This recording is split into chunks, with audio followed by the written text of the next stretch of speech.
देश पर लिखने का भी कुछ काम करता हूँ। राजनीतिक जो पार्टियां हैं यहाँ, उनके लिए सलाहकार का भी काम हम कर रहे हैं।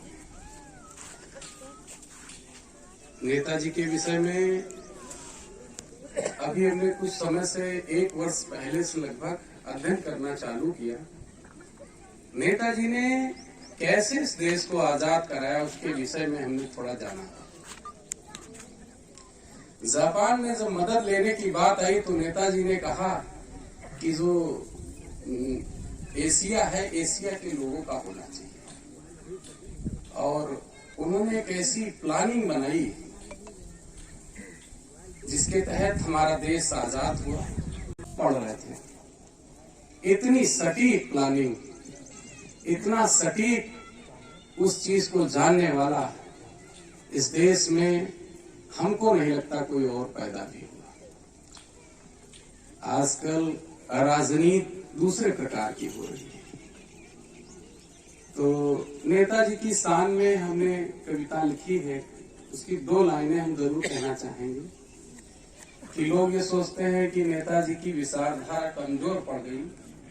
नेताजी ने कभी भी इस देश में ये नहीं कहा कि ये वाद वो वाद, उन्होंने सीधी बात कही थी कि आप सबकी हिस्सेदारी सुनिश्चित होगी। हिस्सेदारी सुनिश्चित नहीं हुई, नहीं करने दी गई, लेकिन नेताजी चाहते तो सत्ता को वहीं प्राप्त कर लेते।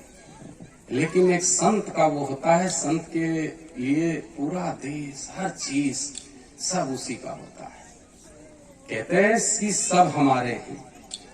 जब भगवान से भी पूछा गया था कि तो उन्होंने कहा कि दुर्योधन भी हमारा है और अर्जुन में भी मैं ही हूँ। तो उसी प्रकार संत का हृदय बहुत पवित्र होता है। नेताजी के पर 2 लाइनें हम सुना रहे हैं कि हिंद की लाशों में भी सांस बाकी है, नेताजी आपके लिए हर आस बाकी है, सरहिंद की सरहदों को छू नहीं सकता कोई, अभी मेवाड़ का आखिरी प्रयास बाकी है। भारत माता की जय, भारत माता की जय। जैसा भारत आपने दिया है, हम लोगों पर ये कर्ज है।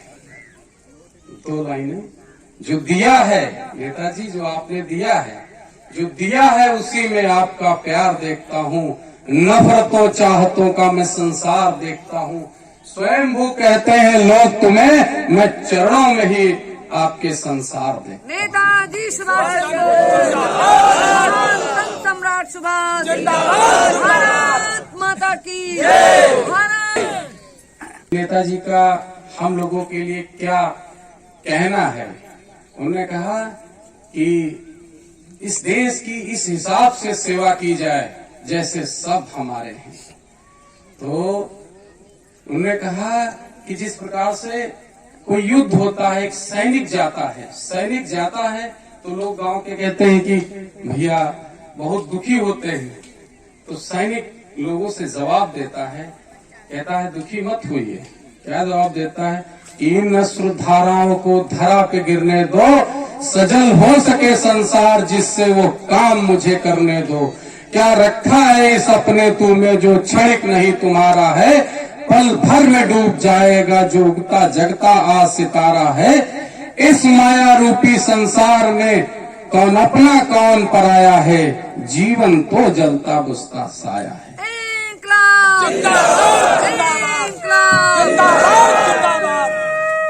भाव नहीं, भव्य रूपों का श्रृंगार नहीं, अर्पित कर सकूं नेताजी वह शब्द विचार नहीं। भारत माता की जय। हम लोगों ने पारियों के लिए नेताजी का एक बहुत बड़ा प्लान था। बड़े दुख के साथ कहना ये भी पड़ रहा है कि हमारे देश में नेताजी के द्वारा लिखी हुई कुछ पुस्तकें नहीं छपने दी गई। जापान में कुछ पुस्तकें हैं, उसमें नेताजी ने एक प्लान लिखा है कि किस प्रकार से देश में क्रांति आ सकती है। मैं एक बात बस बता देना चाहता हूँ उस पुस्तक का।